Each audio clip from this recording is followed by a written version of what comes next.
नमस्कार दोस्तों, Vishwanath IAS academy में आपका स्वागत है। शिक्षक भर्ती से जुड़े हुए अपडेट्स के लिए, ऑनलाइन क्लासेस के लिए, ऑनलाइन टेस्ट के लिए चैनल को सब्सक्राइब कीजिए, बेल आइकन दबाइए। तो आइए शुरू करते हैं आज का टेस्ट नंबर 4, पेडोलॉजी बाल विकास शिक्षा शास्त्र। क्वेश्चन नंबर 1, अभिप्रेरणा का वर्गीकरण होता है। ए स्वाभाविक और कृत्रिम, बी कम महत्वपूर्ण तथा अधिक महत्वपूर्ण, सी जन्मजात तथा अर्जित, डी अभिप्रेरणा तथा प्रलोभन। Answer is D. मनोवैज्ञानिकों ने अभिप्रेरणा का वर्गीकरण प्राय जन्मजात तथा अर्जित अभिप्रेरणा के आधार पर किया है। जन्मजात अभिप्रेरणा में ऐसे अभिप्रेरकों को रखा गया है जो किसी व्यक्ति में जन्म से ही मौजूद रहते हैं, जैसे कि नींद, भूख, काम इत्यादि, यानी ये जन्म से ही होते हैं। और अर्जित अभिप्रेरणा में ऐसे अभिप्रेरकों को रखा गया है जो व्यक्ति में जन्म के बाद अर्जित किए जाते हैं, जैसे कि सत्ता, चिंता, अचीवमेंट्स इत्यादि। तो answer is D. Question number 2, सीखने की प्रक्रिया में सीखने का स्थानांतरण हो सकता है। ए सकारात्मक, बी नकारात्मक, सी शून्य, डी ये सभी। आंसर इज डी, ये सभी। जब पहले से सीखने का प्रभाव किसी नई अनुक्रिया के निष्पादन पर पड़ता है तो इसे सीखने का स्थानांतरण कहते हैं। मनोवैज्ञानिक ने सीखने के 3 स्थानांतरण सकारात्मक, नकारात्मक तथा 3 शून्य बताए हैं। देखिए, पहले कोई चीज़ सीखी हुई है, उसे नई जगह कोई नई चीज़ सीखने में उसका हम यूज करते हैं उस इंफॉर्मेशन का, तो ये जो है सीखने का स्थानांतरण कहा जाता है। निम्नलिखित में से कौन सा अंतर्दृष्टि द्वारा सीखने की व्याख्या करता है। ए मनोविश्लेषणवाद, बी व्यवहारवाद, सी संबंधवाद, डी गेस्टोल्टवाद। देखिए मित्रों, सुल्तान नाम के चिंपांजी और कोहलर का एक्सपेरिमेंट आप याद कीजिए। इसमें क्या हुआ था, ये गेस्टोल्टवादी थे। तो सीखने के अंतर्दृष्टि सिद्धांत यानी सूझ का सिद्धांत का प्रतिपादन गेस्टाल्टवादियों ने किया था। इस सिद्धांत के अनुसार समस्या का समाधान उद्दीपन अनुक्रिया संबंधों के धीरे धीरे बनने से नहीं होता, बल्कि उद्दीपन के बीच संबंधों की अचानक समझ जागृत होने से होता है। एकदम से समझ जागृत हो जाती है, जैसे चिंपांजी के साथ हुआ था, सुल्तान के साथ, और उसने छड़ियों को जोड़ के केला अंदर निकाल लिया था। किस मनोवैज्ञानिक ने सीखने की सामग्री के रूप में निरर्थक शब्दों का प्रयोग किया है। A William James, B Skinner, C Ebbinghaus, D Bartlett. Answer is C Ebbinghaus. सीखने के नियम किसने दिए हैं। ए पावलोव ने, बी स्किनर ने, सी थॉर्नडाइक ने, या डी कोहलर ने।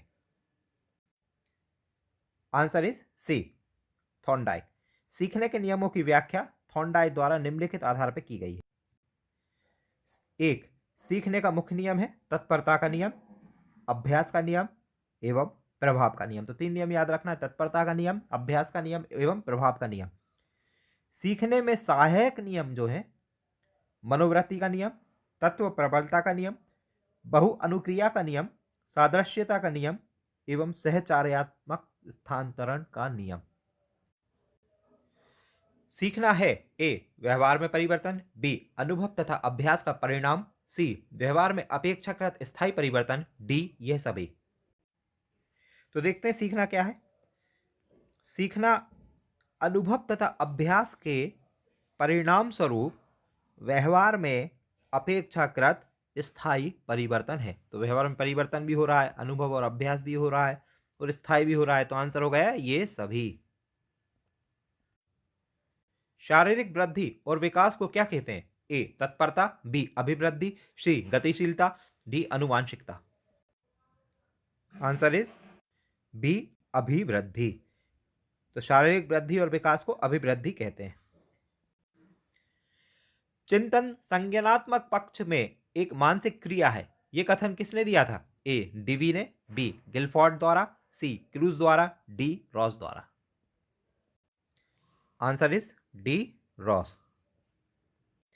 बाल मनोविज्ञान के आधार पर कौन सा कथन सर्वोत्तम है। ए सारे बच्चे एक जैसे होते हैं, बी कुछ बच्चे एक जैसे होते हैं, सी कुछ बच्चे विशिष्ट होते हैं, डी प्रत्येक बच्चा विशिष्ट होता है। आंसर इज डी, हर बच्चा यूनिक होता है, विशिष्ट होता है। बाल मनोविज्ञान का केंद्र बिंदु है ए अच्छा शिक्षक, बी बालक, सी शिक्षण प्रक्रिया, डी विद्यालय। आंसर इज बी बालक, तभी तो इसका नाम है बाल मनोविज्ञान। देखिए पहले क्या होता था, शिक्षा विषय अध्यापक ये प्रदान होते थे, बच्चों को खाली बर्तन कहा जाता था। लेकिन अब जो है बाल मनोविज्ञान ने इस दृष्टिकोण को पूरी तरह से बदल दिया है और शिक्षा को बाल केंद्रित बना दिया है। अच्छी स्मृति की विशेषताएं क्या है? ए शीघ्र पुनः स्मरण, बी शीघ्र पहचान, सी अच्छी धारणा, डी ये सभी। आंसर इज डी ये सभी। अपने अनुभवों को संचित रखने और उसको प्राप्त करने के कुछ समय बाद चेतना के क्षेत्र में पुनः लाने की जो शक्ति होती है उसी को स्मृति कहते हैं। यानी कि शीघ्र पुनः स्मरण, पहचान, अच्छी धारणा, तीनों ही इसकी मुख्य विशेषता है। संवेग शब्द का शाब्दिक अर्थ क्या है? ए क्रोध और भय, बी स्नेह तथा प्रेम, सी उत्तेजना या भावों में उथल पुथल, डी उपरोक्त में से कोई नहीं। इसका आंसर मनोवैज्ञानिक वुडवर्थ ने दिया है। वुडवर्थ के अनुसार संवेग व्यक्ति की उत्तेजित दशा है। ठीक है, तो संवेग प्राणी की एक जटिल अवस्था होती है जिसमें शारीरिक परिवर्तन प्रबल भावना के कारण उत्तेजित दशा तथा एक निश्चित प्रकार का व्यवहार करने की प्रवृत्ति की ओर अग्रसर होता है, यानी उत्तेजित दशा होती है। कौशल सीखने की पहली अवस्था है ए यथार्थता, बी कल्पनाशीलता, सी समन्वय, डी अनुकरण। आंसर इज डी अनुकरण। अनुकरण के माध्यम से बालक जो है कौशल सीखने का प्रक्रिया शुरू करता है। मानसिक आयु के प्रत्यय का सर्वप्रथम प्रयोग किसने किया था? ए थॉर्नडाइक, बी गिलफोर्ड, सी स्पीयरमैन, डी बिने साइमन। आंसर इज बिने साइमन। मानसिक आयु का प्रयोग बुद्धि मापने के लिए किया जाता है। इस संप्रदाय का प्रतिपादन सर्वप्रथम बिने तथा साइमन के द्वारा किया गया था। शेषवावस्था के लिए उत्तम शिक्षण विधि है ए मॉन्टेसरी विधि, बी खेल विधि, सी किंडरगार्टन विधि, डी ये सभी।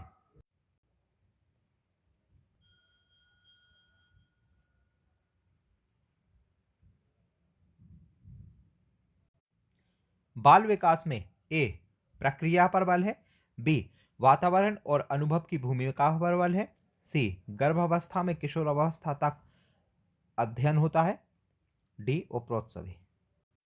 Answer is D. देखिए क्वेश्चन नंबर 15 में 5 वर्ष तक की अवस्था में जो है शरीर में मस्तिष्क के लिए बड़ी ग्रहणशीलता होती है। तो मॉन्टेसरी विधि, खेल विधि, किंडरगार्टन विधि, तीनों ही विधि बच्चों के विकास के लिए अच्छी मानी जाती है।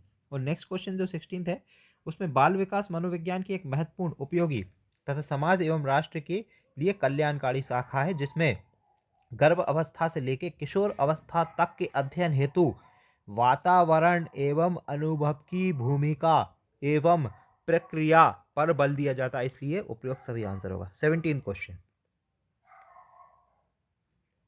बाल विकास का अध्ययन क्षेत्र है ए बाल विकास की विभिन्न अवस्थाओं का अंत अध्ययन, बी वातावरण का बाल विकास पर पड़ने वाले प्रभावों का अध्ययन, सी वैयक्तिक विभिन्नताओं का अध्ययन, डी उपरोक्त सभी।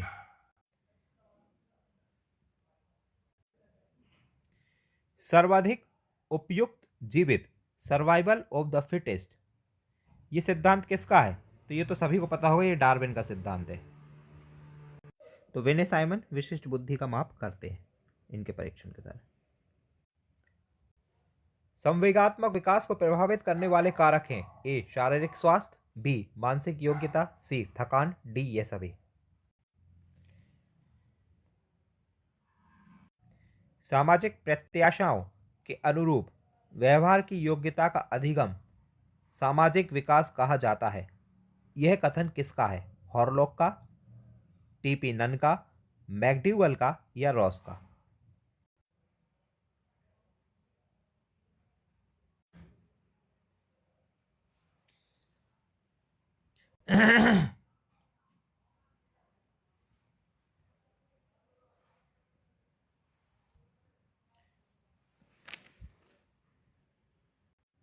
आंसर इज सी।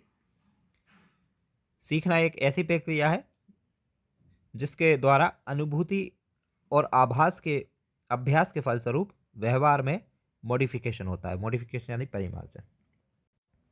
वाणी दोष नहीं है। ए ध्वनि परिवर्तन और अस्पष्ट उच्चारण। बी धीमी या तेज गति से बोलना। सी हकलाना और तुतलाना। डी तीव्र अस्पष्ट वाणी। आंसर इज बी, क्योंकि धीमा और तेज बोलना कोई वाणी दोष नहीं है, यह तो हमारी इच्छा पर निर्भर करता है। प्राथमिक स्तर पर मूल्यों की शिक्षा देने की सर्वोत्तम विधि है। ए मूल्यों के महत्व को बताना। बी मूल्यों के पालन न करने पर दंडित करना। सी अध्यापक के व्यवहार में मूल्य स्थापन। डी उपरोक्त सभी। इसका आंसर होगा सी, क्योंकि बालक जो है अध्यापक को ही रोल मॉडल मानता है, इसलिए अध्यापक के व्यवहार में मूल्य आ जाएंगे तो बालक अपने आप मूल्यों की शिक्षा प्राप्त कर लेगा। उदाहरण देके समझाता हूँ। टीचर खुद चोरी करे और बच्चों से बोले चोरी मत करो, कैसे हो सकता है? अपना खुद का एग्जाम्पल देना पड़ता है, यानी एग्जाम्पल बनना होता है। यही पेरेंट्स के लिए होता है। दिन भर टीवी देखते हैं, मोबाइल देखते रहते हैं और बच्चों पे चिल्लाते हैं मोबाइल मत चलाओ, मोबाइल चलाओ। कैसे मानेंगे वो उसकी बात, है ना?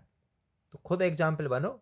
बच्चों को सिखाने की जरूरत ही नहीं है, वो रोल मॉडलिंग करके खुद सीख जाते हैं। फिर मूल्यों के वर्गीकरण से सम्मिलित नहीं है। ए आध्यात्मिक मूल्य। बी येन केन प्रकारेण धनार्जन का मूल्य। सी नैतिक मूल्य। डी सांस्कृतिक मूल्य। तो येन केन प्रकारेण धनार्जन का मूल्य जो है मूल्यों के वर्गीकरण में नहीं आता। व्यक्तित्व के संगठन का स्वरूप है। ए सामाजिक आर्थिक। बी मनोवैज्ञानिक शारीरिक। सी सामाजिक राजनीतिक। डी मनोवैज्ञानिक आध्यात्मिक। आंसर इज बी मनोवैज्ञानिक शारीरिक। व्यक्तित्व एक ऐसा तंत्र है जिसमें मानसिक तथा शारीरिक दोनों ही पक्ष आते हैं। यह पूर्णतः ना तो शारीरिक होता है ना ही मानसिक, अपितु इन दोनों का मिश्रण होता है। आत्म केंद्रित व्यक्ति होता है। ए अंतर्मुखी। बी बहिर्मुखी। सी उभयमुखी। डी सामाजिक निर्भर। आंसर इज ए अंतर्मुखी। आत्म केंद्रित अंतर्मुखी व्यक्ति का एक प्रमुख गुण है। ऐसे व्यक्ति अकेले रहना पसंद करते हैं तथा इनकी दोस्ती कुछ ही लोगों तक सीमित रहती है। अपने ऊर्जा बल लिबिडो को बाहर की ओर अभिव्यक्त करने वाले व्यक्ति का प्रकार होता है। ए ज्ञानात्मक व्यक्तित्व। बी कलात्मक व्यक्तित्व। सी बहिर्मुखी व्यक्तित्व। डी धार्मिक व्यक्तित्व। आंसर सी बहिर्मुखी व्यक्तित्व। तो अपने ऊर्जा बल को बाहर की ओर अभिव्यक्त करने वाले व्यक्ति बहिर्मुखी व्यक्तित्व के स्वामी होते हैं। ऐसे लोग प्रायः खुशमिजाज, आशावादी और इसके साथ साथ ही ये लोग लोगों से मिलना जुलना पसंद करते हैं।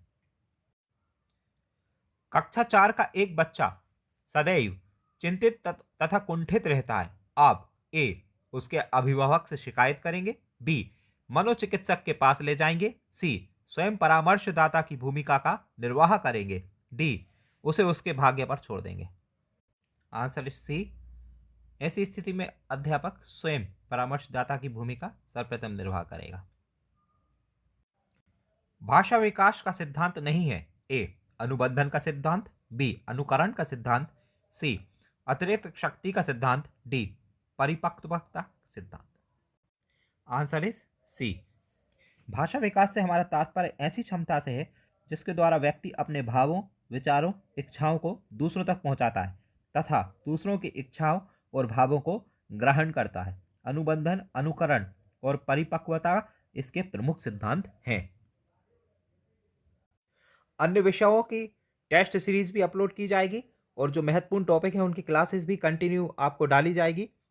संभवतः परीक्षा की डेट टलने वाली है, अभी तक तो ऐसा ही प्रतीत हो रहा है। अपना कीमती समय देने के लिए बहुत बहुत धन्यवाद। चैनल को सब्सक्राइब कीजिए, नोटिफिकेशन बेल ऑन कीजिए। जय हिंद, जय श्री राम।